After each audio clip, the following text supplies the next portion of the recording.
Shalom, Bapak Ibu Saudaraku yang kekasih dalam nama Tuhan Yesus Kristus. Jumpa lagi dalam Daily Devotion pada saat ini.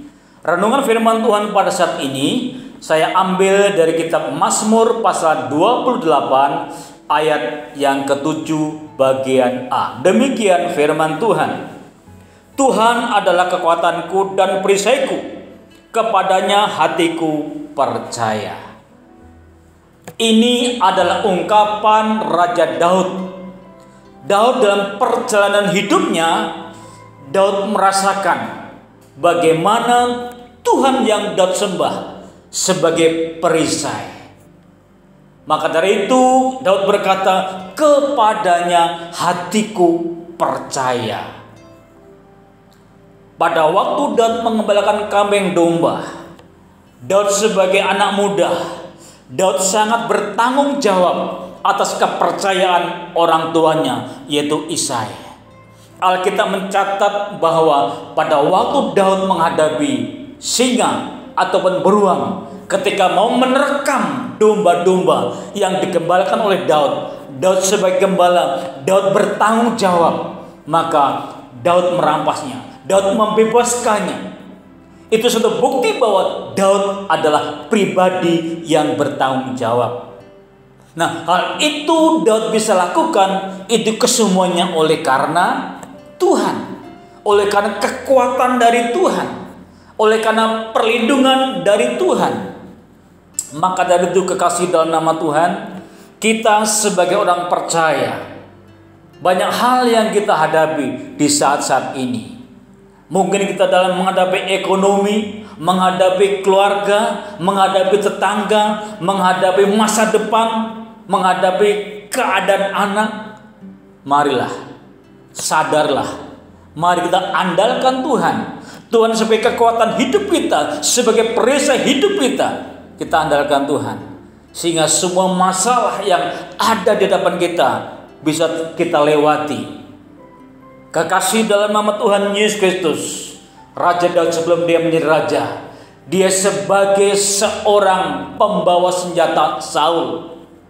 Dan pada waktu Saul, saudaraku yang kekasih, dihinggapi oleh roh jahat, Saul dengan lembingnya mau membunuh Daud, tetapi Daud bisa mengelaknya.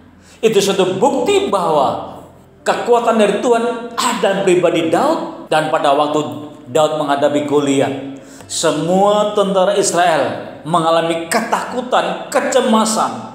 Tidak ada satu orang pun yang berani menghadapi Goliat.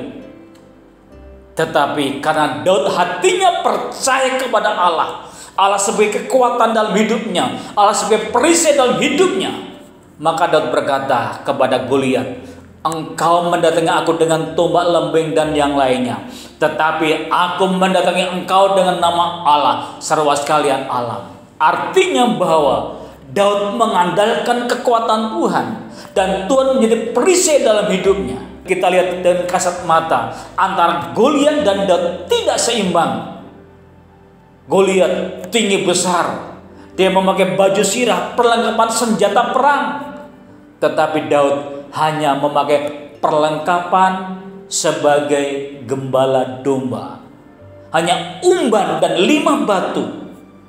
Di mata manusia nggak berarti. Tetapi saudaraku yang kasih, di mata Tuhan Daud berarti. Mengapa? Karena pertama, hatinya percaya kepada Allah. Yang kedua, bahwa Daud menomorsatukan Tuhan, mengakui Allah sebagai kekuatan dalam hidupnya. Dan yang ketiga, Allah sebagai pelindung dalam hidupnya.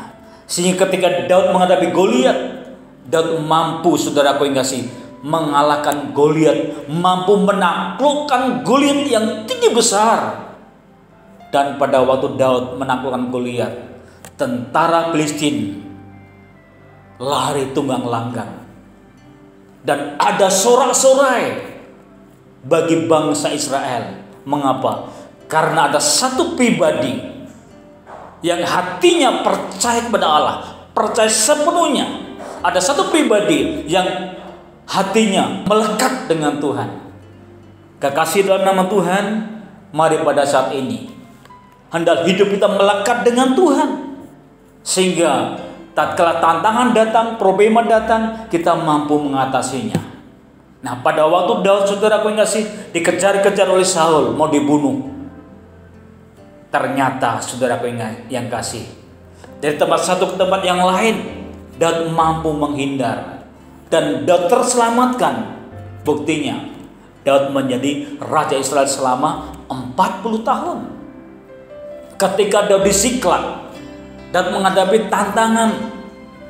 Orang bersama-sama Daud kurang lebih 600 orang berbalik membenci Daud dan bahkan mau melempari dengan batu. Tetapi Daud punya sikap menguatkan kepercayaannya kepada Tuhan, sehingga Daud memperoleh kemenangan dan mampu kembali merampas kembali anak istri dan orang-orang Israel yang ditawan oleh bangsa lain. Luar biasa. Jadi jelas bahwa perjalanan Daud dari masa remaja, masa dia menjadi pembawa senjata Saul, dan bahkan menjadi raja, Daud tetap selalu mengandalkan Tuhan dan menjadikan Tuhan perisai dalam hidupnya. Maka selama Daud menjadi raja, Daud tetap selalu berkemenangan. Mengapa? Tuhan sebagai perisai, Tuhan sebagai kekuatannya. Jadi saat ini kekasih dalam nama Tuhan, Bapak Ibu Saudaraku yang kekasih dalam nama Tuhan Yesus Kristus, jadikan Tuhan kekuatan dalam hidupmu, jadikan Tuhan perisai dalam hidupmu, maka Anda akan berkemenangan. Tuhan memberkati. Kita satu dalam doa. Bapa surgawi, Bapa yang kami panggil dalam nama Tuhan Yesus Kristus, Engkaulah kekuatanku, Engkaulah perisaiku ya Tuhan. Dan bila Bapa, kami sebagai umat-umat-Mu tetap mengandalkan Engkau. Engkau sebagai kekuatan dalam hidup kami, Engkau menjadi perisai dalam hidup kami ya Tuhan. Berkati jemaat-Mu, berkati bangsa kami, berkati orang-orang yang takut akan Engkau. Terima kasih Tuhan, terima kasih Yesus. Kami yang percaya, Engkau akan menguatkan bagi jemaat yang lemah. Engkau kuatkan Tuhan, yang bimbang Engkau teguhkan ya Tuhan. Yang sedang menghadapi berbagai masalah, Engkau campur tangan, berikan jalan keluar Bapa, sehingga sidang jemaat-Mu mendapatkan kekuatan yang dari Engkau. Terima kasih Tuhan, terima kasih Yesus. Segala pujian syukur hanya bagi Engkau. Di dalam nama Tuhan Yesus Kristus. Haleluya. Amin. Puji Tuhan. Sampai jumpa lagi di Daily Vision yang akan datang. Tuhan memberkati.